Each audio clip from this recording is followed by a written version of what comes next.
Shalom. Shalom Alaikum. Shalom Alaikum. Dito na naman tayo ngayon sa ating araw-araw pagbasa ng salita ng Diyos, ng Ebanghelyo na binabasa sa buong daigdig ng lahat ng mga Katolikong simbahan. And we are in the Preaching in the Wilderness series because bagamat napakalawak ng TikTok ay hindi natin maka-expect na maraming makikinig. That is why I called it as a Preaching in the Wilderness series.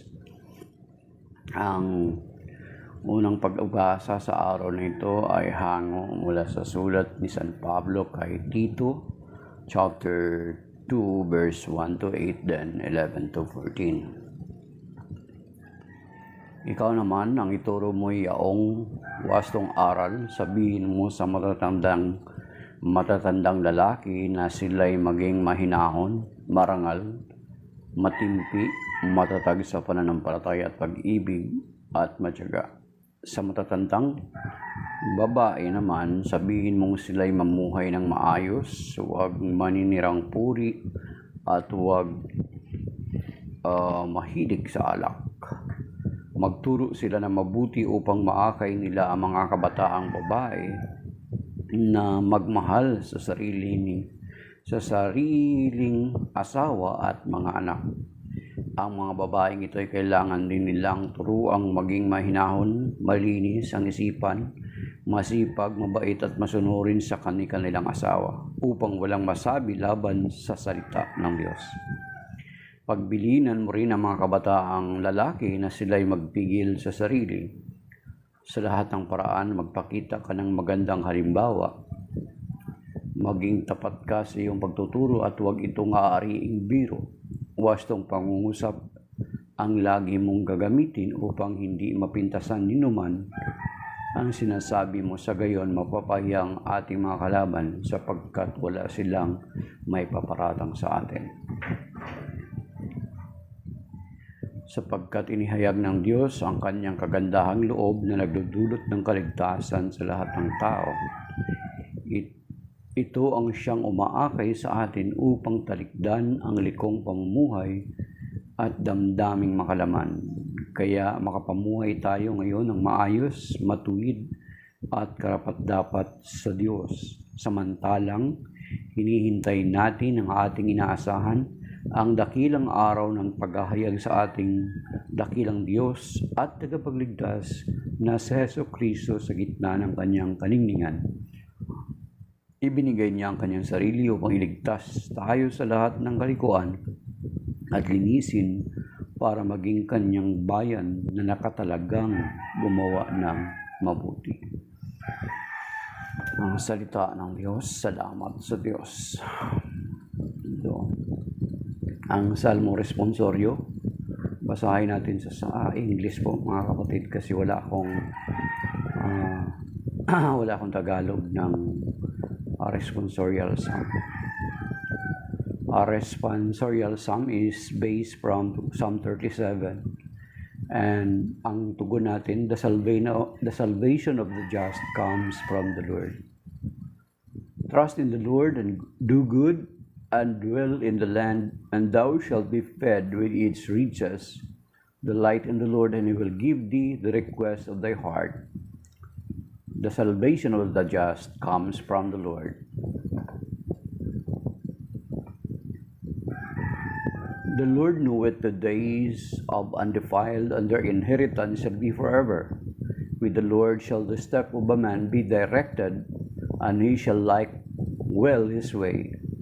The salvation of the just comes from the Lord.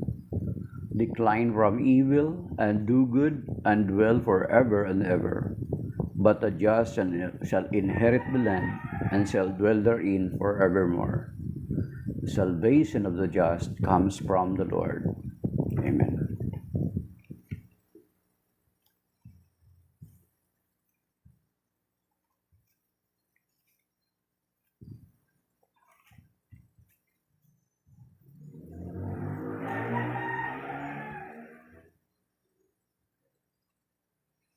Hallelujah, hallelujah. Sumagot si Jesus, ang umiibig sa akin ay tutupad ng aking salita. Ibigin siya ng aking Ama at kami sa Kanya at mananahan sa Kanya. Hallelujah, hallelujah. Ang mabuting balita ng Panginoon ayon kay San Lucas, Kabanata 17, mga talata 7 hanggang 10. Papuri sa iyo, Panginoon. Ipalagay natin kayo'y may aliping nag-aararo o nagpapastol kaya ng tupa. Pagkagaling niya sa bukid, sasabihin ba niya sa kanya, halika at makakain ka na? Hindi. Sa halip ay ganito ang sinasabi ninyo, ipaganda mo ako ng hapunan, magbihis ka at silbihan mo ako habang ako'y kumain ka pagkakain ko. Kasasalamatan ba ang alipin dahil sa ginagawa niya ang iniutos sa kanya? Gayon din naman kayo kapag nagawa na ninyo ang lahat ng iniutos sa inyo, sabihin niyo kami mga aliping walang kabuluhan, tumupad lamang kami sa aming tungkulin. Ang mabuting balita ng Panginoon, pinupuri ka namin, Panginoong Hesukristo.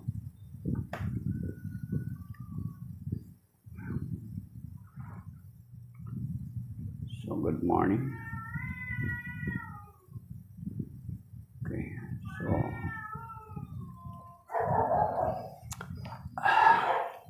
yung background ko pala, yan ay based sa Shroud of Turin. Kung titingnan nyo yung 4 dots na yan, mag-focus kayo dyan ng mga 30 seconds. Then after that ay i-blink nyo yung mata nyo sa wall. Makikita nyo yung image ng Panginoong Jesucristo. Try nyo po. Wait for a while.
So, bigyan natin muna ng pansin yung first reading, mga kapatid.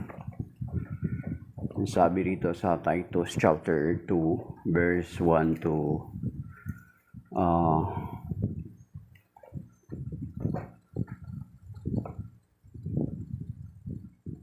1 to 8. Ang sabi rito, I think it's more about parenting. Okay. Balikan natin Titus chapter 2 verse 1 to the following. Ikaw naman ay turo mo iyaong wasong aral, sabihin mo sa mga matatandang lalaki na sila'y maging mahinahon, marangal, matinpi, matatag sa pananampalataya at pag-ibig at matyaga. Okay. Ito naman sa matandang babae. Kasi di ba, usually we call our parents mga babae na ilaw ng tahanan. So sabi rito, sa matatandang babae naman, sabihin mo sila'y mamuhay ng maayos, huwag maninirang puri at huwag mahilig sa alak. Magturo sila ng mabuti upang maakay nila ang mga kabataang babae na magmahal sa sariling asawa at mga anak. Ang mga babaeng ito ay kailangan din nilang turuang maging mahinahon, malinis ang isipan, masipag, mabait at masunurin ang kanilang asawa upang walang masabi laban sa salita ng Diyos. So, Ang mga babae, yung mga matatandang babae or mga adult na mga woman ay since na sila yung kumbaga sila yung mga matatanda, sila yung mga magulang nitong mga kabataan na mga babae ay pinasinasabihan sila ng banal na kasulatan ni San Pablo na sila dapat magtuturo doon sa mga kabataang babae.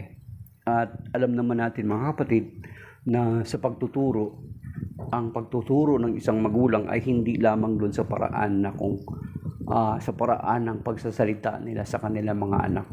Diba? Ang pagtuturo, ang pagsasalin ng pagtuturo or ng kaalaman about sa pagpapamilya ay hindi not necessarily is sa pamamagitan ng pagsasalita. Eileen, good morning din po. Hindi sa paraan ng pagsasalita, kundi ang kalimitan ang mga kabataan, either babae man or lalaki. Of course, kung babae, usually they are looking to their mother. Ang mga lalaking mga kabataan, they are looking to their father, kung ano yung ipinapakitang pamumuhay ng kanilang mga magulang. So kung ang nanay ng isang pamilya ay hindi maganda yung uri ng kanyang pamumuhay bilang isang nanay, so time will come na kapag itong anak na babae ay mag-asawa rin, is ganun din yung i-apply niya sa kanyang mga anak or sa kanyang pamilya. The same manner sa mga kabataang lalaki na kapag kung ano yung nakikita ng mga lalaki sa kanilang tatay, ganun din yung i-apply nila pagdating ng araw na kung sila ay magpapamilya na. Kaya kung minsan tingnan nyo, nakakalungkot na marami mga kabataan ngayon na talagang they lack parenting skills, mga kapatid. Kasi ang pagbabasihan lang naman nila is yung kanilang mga magulang. Maliban kung nakapag-aral sila ng parenting skills, do sa mga simbahan, sa ating mga parokya, meron tinatawag na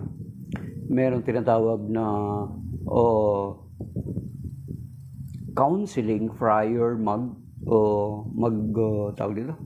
magpakasal.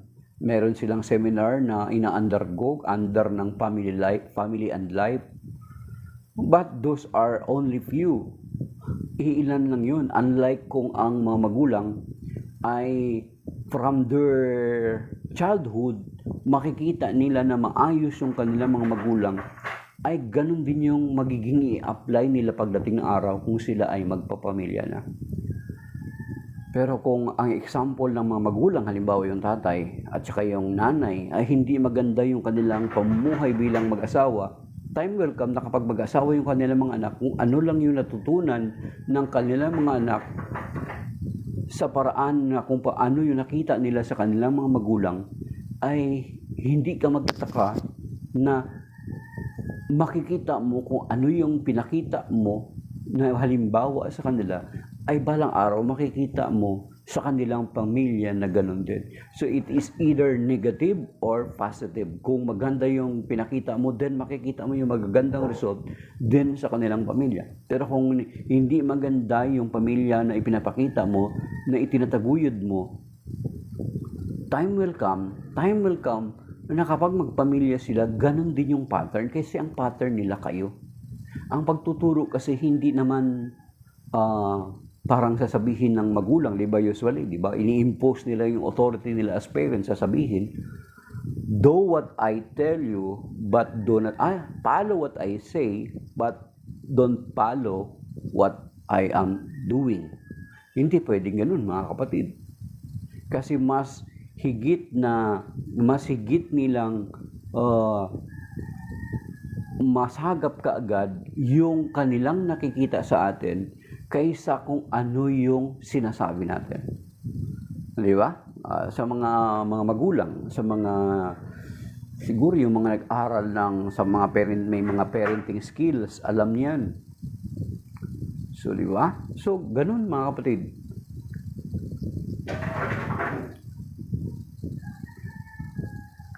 ngayong dugdog. So magiging burden or magiging, kung hindi tama yung pagmamagulang mo, kung hindi tama yung pagmamagulang or pagiging magulang mo sa kasalukuyan, huwag kang magtaka balang araw na yung anak mo at ang kanilang pamilya ay magiging ganun din. Kasi natural, kayo yung primary nilang titingnan. Maliban kung katulad kasi parang kayo yung magiging salamin. Kayo yung magiging salamin ng inyong mga anak pagdating araw. Maliban kung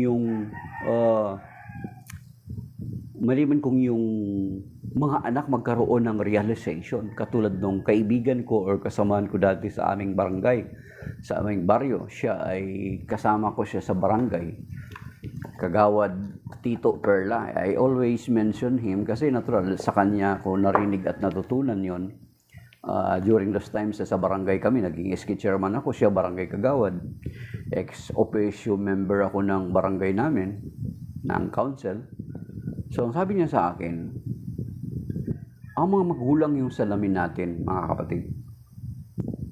Kung ma-realize ng mga bata, ng mga anak mo na hindi tama yung inyong pagiging magulang, pagmamagulang, or pagiging magulang, kung ma-realize nila is, mas mainam kung ganun. Katulad nung sinabi niya sa akin, di ba tama naman sabi niya sa akin na ang mga magulang ay siyang salamin natin. Siyang mga salamin natin. Kaya nga, di ba, hindi ba kayo sa tuwing kayo'y makakita ng bata na mabait, we usually ask, sino kaya ang mga magulang nito? Pero kung pilyo yung bata or makulit, sino kaya ang mga magulang nito? Di ba? Kapag mabait, sino kaya ang magulang nito? Ang bait naman ng bata. Pero kapag makulit, sino kaya magulang nito? Di ba? So, it always reflects on the parents, mga kapatid. Kaya nga ito sabi ng Tito Perla, na kaibigan ko, yung kasama sa barangay. Tagal na nun, mga more than 20 years yun ang sinabi, pero hindi ko makalimutan yun. Sabi niya, tama naman na ang mga magulang ay siyang salamin natin. So ito yung point na kung ang anak ay magkaroon ng realization na kung hindi kayo magandang halimbawa, ay sabi tama na ang mga magulang ay siya natin mga salamin. Pero ang sabi niya, pero kung tayo, di ba sa ating praktikal na buhay, kapag nananalamin tayo, is hindi maganda yung tingin natin sa ating sarili sa salamin. Di ba maghahanap tayo ng magandang salamin para kapag tingnan natin ang ating sarili sa salamin, ay maganda tayo. Di ba? May mga salamin kasi na kapag tingnan mo yung sarili mo, grabing pangit, ang laki, ipapakita yung mga pores sa mukha mo. Di ba?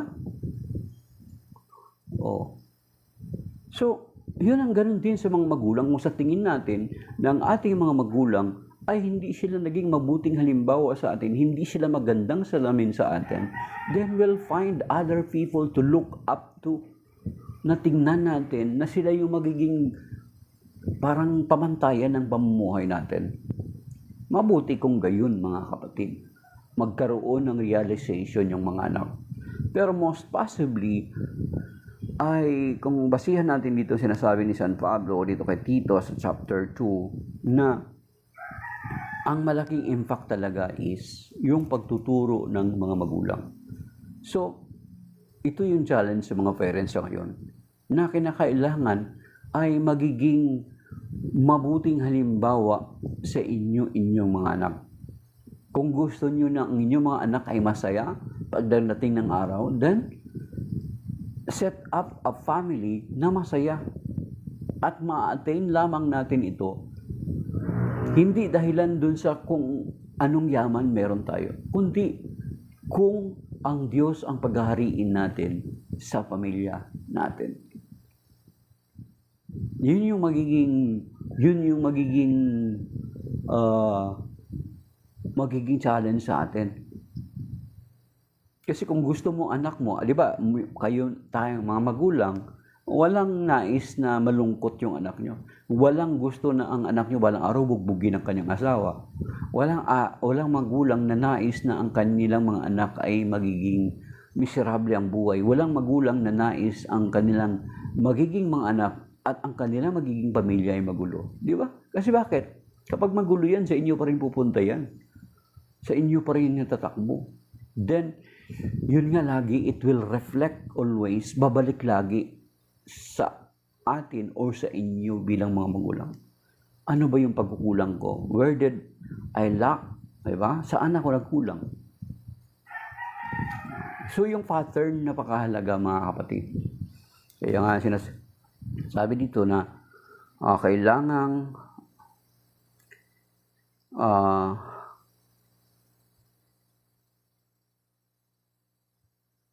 upang maakay. Sabi dito, sa matatandang babae naman, sabihin mong sila'y mamuhay ng maayos, huwag maninirang puri at huwag mahilig sa alak, magturo sila ng mabuti upang maakay nila ang mga kabataang babae na magmahal sa sariling asawa at mga anak.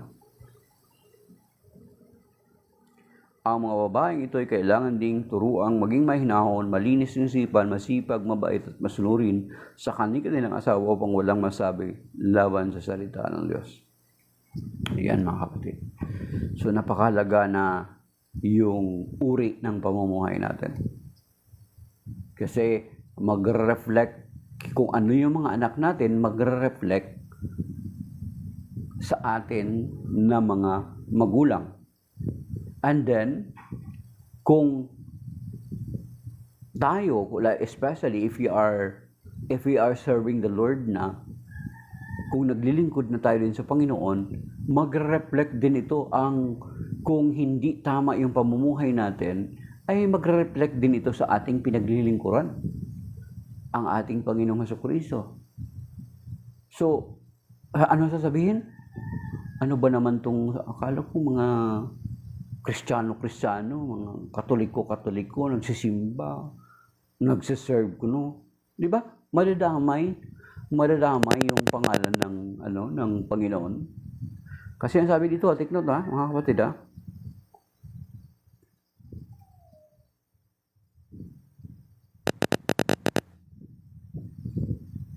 Okay, sabi dito.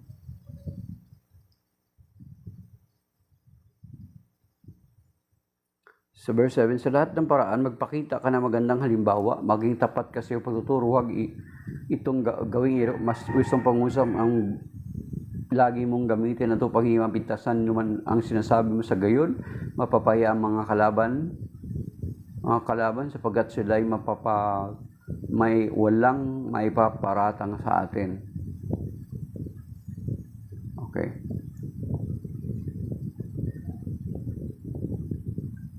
Sa verse 3 pala, sa verse 5, ang mga babae ito kailangan din nilang turuang maging mahinahon, malinis ang isipan, masipag, mabait, masunurin sa kanilang asawa upang walang masabi laban sa salita ng Diyos. Kasi babalik lagi yan Babalik lagi yan sa, kahit di ba sabi ko na sa inyo kanina, yung mga magulang, kung ano yung mga anak mo mag-reflect sa iyo. O yung bait ng bata, sino kaya magulang nito? Nakatry na ba kayo na nakasakay ka ng jeep? Tapos may nakita kang bata na nagtapo ng basura sa labas ng jeep. At nakakita ka naman ng isang bata na ang basura niya ay inilagay niya sa basurahan o kaya tinanong niya sa magulang niya, "Mama, saan to?" 'Di ba? Maliban kung parang sanay na rin tayo na nagtatapon ng kalat ng basura kung saan-saan, walang sense, walang yun sa atin, parang walang sa atin, halaga sa atin yun, whether kung itapon man ng bata yung basura sa labas ng jeep. Pero nakakita ako ng ganun, talagang ma-offend, talaga makakalaban mo lang yung magulang kung magsalita ka. Pero may makita kang bata na kapag may basura siyang hawak, tatanungin niya yung magulang niyo, di kaya ilagay niya sa basurahan yung basura. Matuwa ka.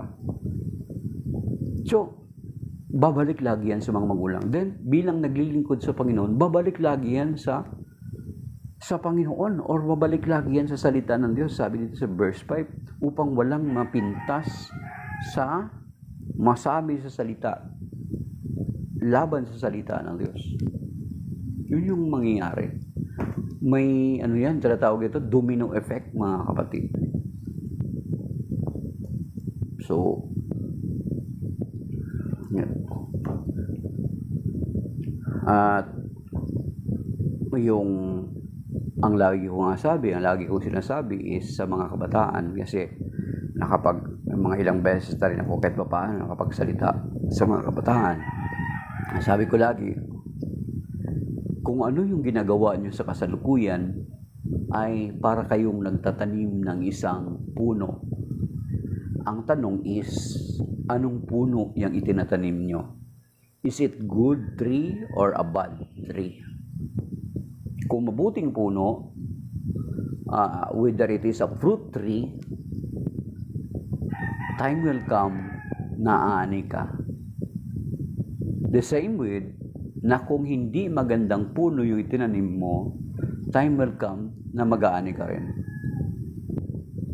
Sabi ko, ngayon kung papaano nyo itrato yung magulang nyo, kung papaano nyo igalang yung magulang nyo sa kasalukuyan, time will come na aanihin nyo ito. Yung sinasabi ko lagi sa mga kabataan.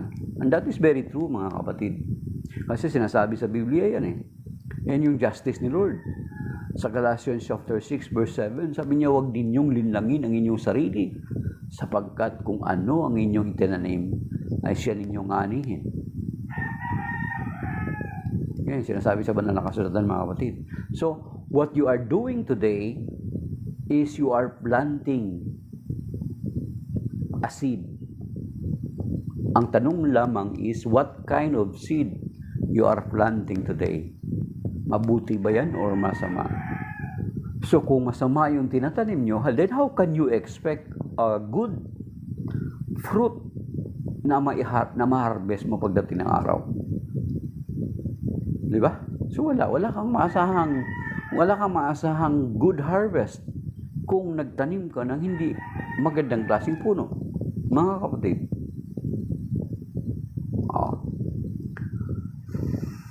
Then, kasi time will come na ito nga ang dinadrive dito na sinful, that as we live and while we are waiting for the Lord to come, kasi yung buhay natin dito sa daigdig nito is pansamantala lamang, di ba? Manlalakbay lamang tayo. Yan ang binanggit rin naman ni St. Paul yan sa kanyang sulat sa Philippians chapter 3 verse 20, that we are just as sojourners or are travelers here on earth. At sabi nga dito sa verse 13, samantalang hinihintay natin ang ating inaasahan ang dakilang araw ng pagpapahayag sa ating dakilang Diyos at tagapagligtas na si Jesucristo sa gitna ng kanyang kaningningan. Kasi as we live dito sa daigdig na ito, ay namumuhay tayo at naghihintay tayo sa ating Panginoon. Pansamantala lang tayo dito, mga kapatid. But as we live, dapat ang sinasabi ng banal na kasulatan na mamuhay tayo ng nararapat bilang mga Kristiyano. Ayun na nga ang umpisa, na bilang umpisa sa pamilya. Kasi kung ano yung pamilya, di ba may effect din ito sa community. Alam natin yan, mga kapatid. And then, samantalang hinihintay natin ang ating inaasahan, dakilang araw ng paghahayag sa ating dakilang Diyos at tagapagligtas na si Jesucristo sa gitna ng kanyang kaningningan. So yan, mga kapatid. So accountability natin na mga magulang, yung ating mga anak. Then, ang sabi dito sa Ebanghelyo, it's about the rule of a servant. So, a rule of a servant. Na yung ginagawa natin, hindi tayo dapat pasalamatan. Kasi talaga yun yung dapat nating gampanan, mga kapatid. Kasi sinasabi naman yan sa Isaiah chapter 43 verse 7 and then sa verse 21, nilikha tayo ng Diyos for a purpose, para maparangalan siya, para mapaglingkuran siya. So yun yung layunin sa atin. Isaiah chapter 43 verse 7 and then verse 21. Tingnan po ninyo sa Bible nyo. Okay? So, sinasabi dito, sa verse 7, tungkulin, ipalagay natin kayo'y may alipin, nag-aararo, nagpapastolan tupa, pagkagaling niya sa bukid, sabihin ba ninyo sa kanya, halik kayo at makakain ka na? Hindi, sa alip ay ganito, sinasabi ninyo, ipaghandam ako ng mahapunan, magbihis ka at sabihin mo, at silbihan mo ako habang ako'y kumakain. Kumain ka pagkatapos ko. Pinasalamatan ba ang alipin dahil sa ginawa niyang ang inuutos sa kanya? Gayon din naman kayo kapag nagawa ninyo ang lahat ng inuutos sa inyo, sabihin ninyo kami, mga aliping walang kabuluhan, tumutupad lamang kami sa aming tungkulin. So, we are just doing our part. We are just, kumbaga parang yung we are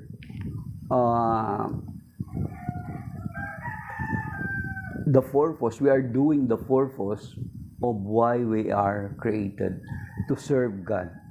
Diba? Paglingkuran ng Diyos, yun yung purpose. Diba? Kahit tayo ng mga tao, kapag may ginagawa tayo something, na may ginagawa tayo, is itong ginagawa natin ay makapagbigay ng kaluguran sa atin.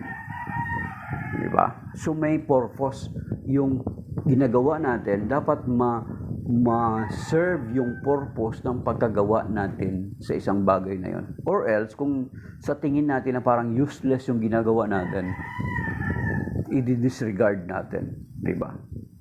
Yun yung ginagawa natin. So, ang pinaka-purpose kung bakit tayo nilikha ng Diyos is primarily, ito yung sinasabi nga doon sa Isaiah chapter 43, verse 7, and then sa verse 21, mga kapatid. Sana malaman natin to kung bakit tayo nilikha ng Panginoon. So, ang sabi dito sa Isaiah chapter 43, verse 7 and then verse 21,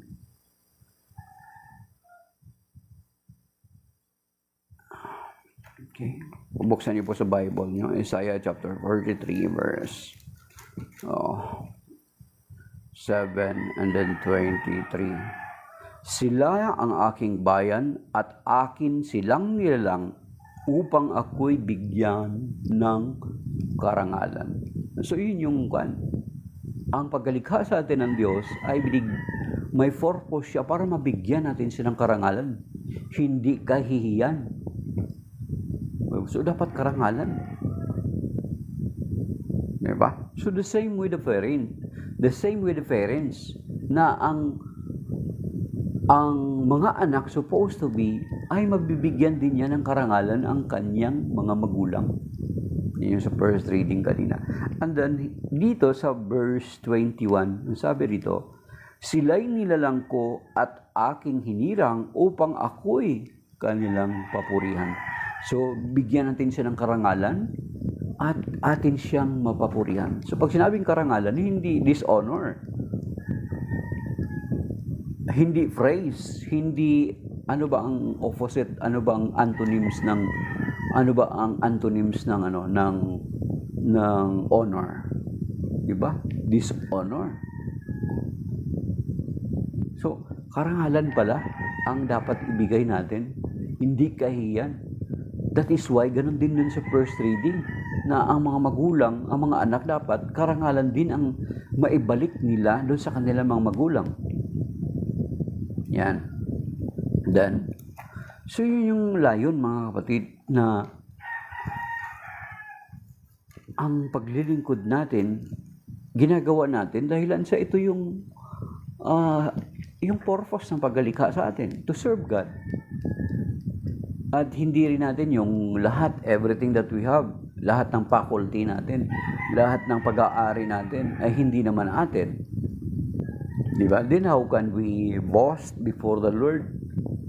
How can we boast na, ayan Lord Diba? Parang katulad nung magulang at mga anak, nagtatalo sila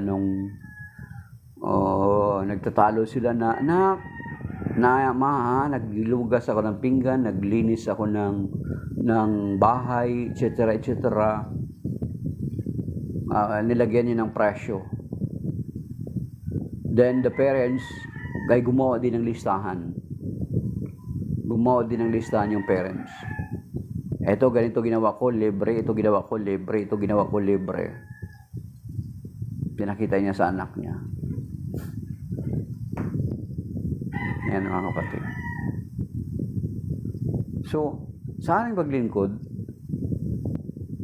ay hindi natin pwede isumbat sa Panginoon. Ay, Lord, nagsiserve ako.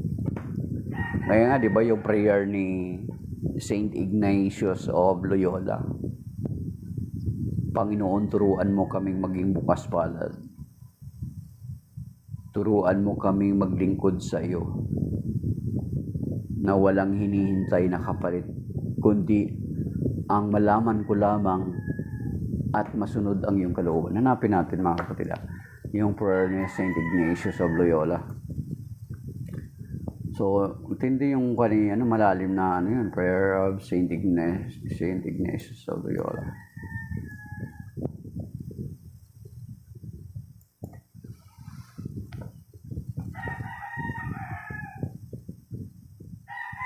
Okay, ito sabi nyo.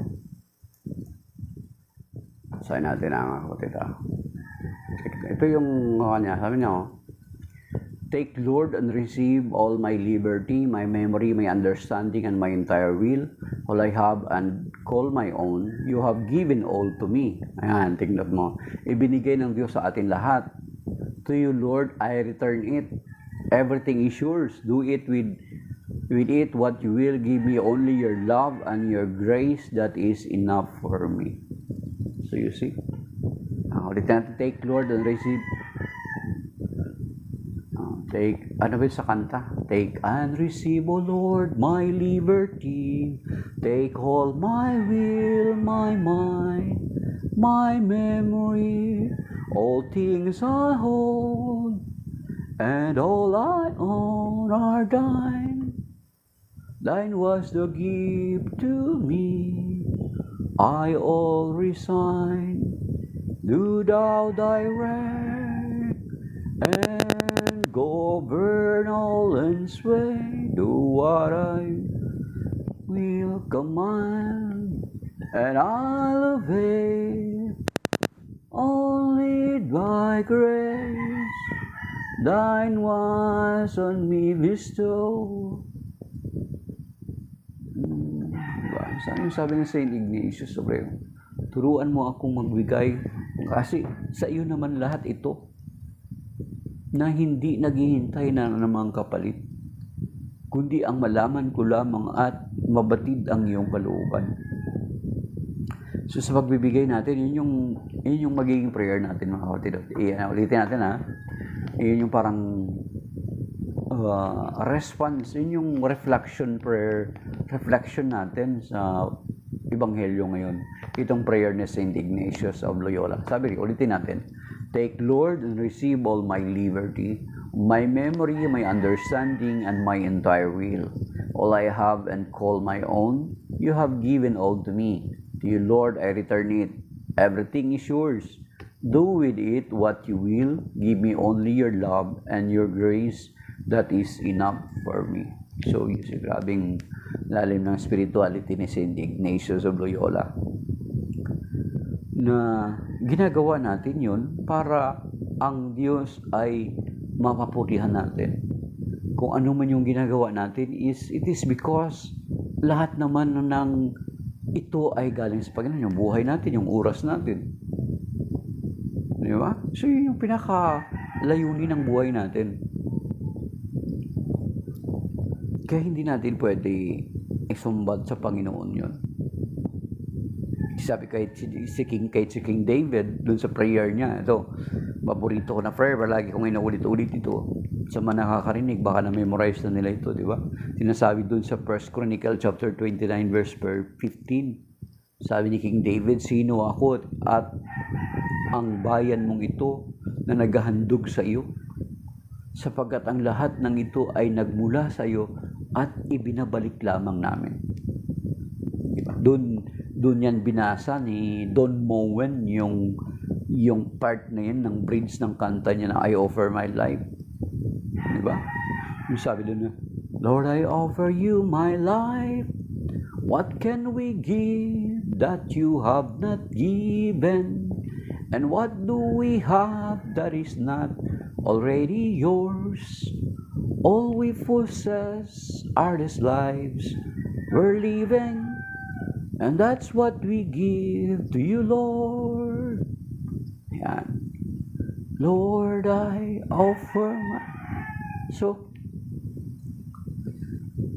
ibig sabihin mga kapatid, everything that we are doing is we are just returning it to the Lord.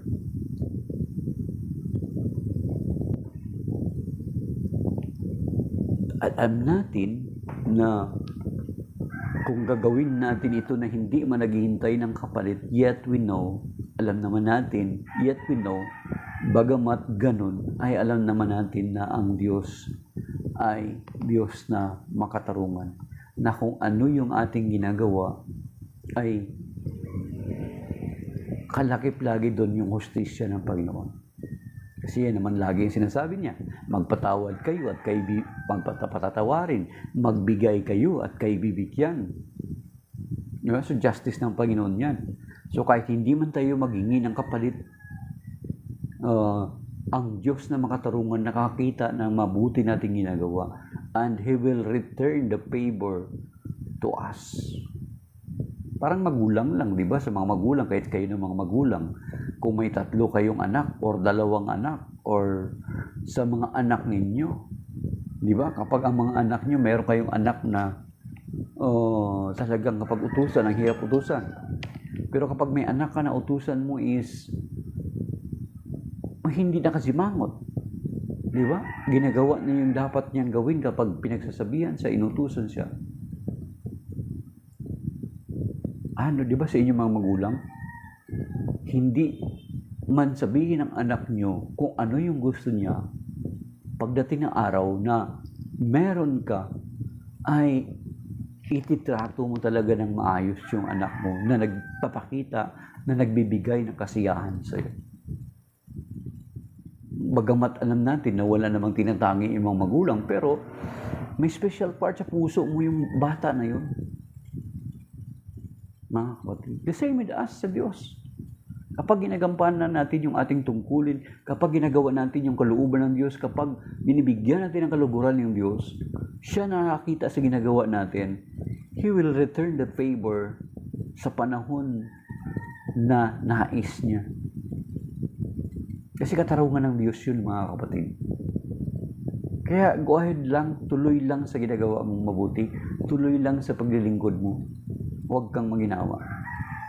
And maybe lastly, conclude natin doon sa sinasabi ng banal na kasulatan din sa 1 Corinthians chapter 15 verse 58, na sa paglilingkod mo, huwag kang maginawa.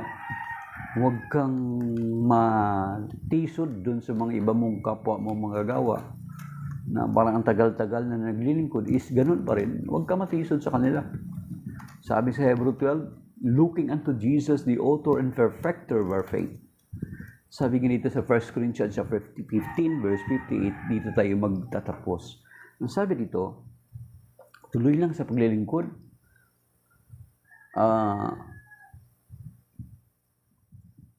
Gawin mo lang yung marapat. At alam naman natin, let us remember always, this is my favorite character, attribute ng Panginoon, yung kaniyang pagiging makatarungan. God is just, mga kapatid. Tuloy lang sa ginagawa mo. Tuloy lang sa paglilingkod. Kahit maraming mga discouragement, maraming mga stumbling block along the way, habang naglilingkod ka sa Panginoon, maraming pagsubok along the way, just continue. Sabi dito sa 1 Corinthians chapter 15, verse 58, sabi dito, mga kapatid, sana memorize natin ito. Ito yung motivation, laging mag-motivate sa atin. Sabi dito, kaya nga mga kapatid, magpakatatag kayo at huwag matitinag, magpakasipag kayo sa gawain para sa Panginoon, yamang alam ninyong di nasasayang ang inyong pagpapagal para sa Kanya. Di masasayang ang inyong pagpapagal para sa Kanya, mga kapatid.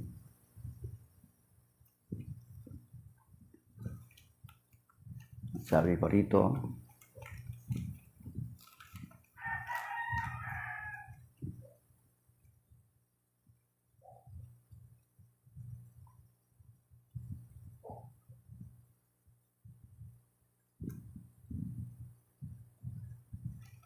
Sabi pa rito sa isa pa, 1 Corinthians 10:31, kaya nga kung kayo'y kumain o umiinom o anuman ang ginagawa ninyo, gawin ninyo ang lahat sa ikararangal ng Diyos, mga kapatid.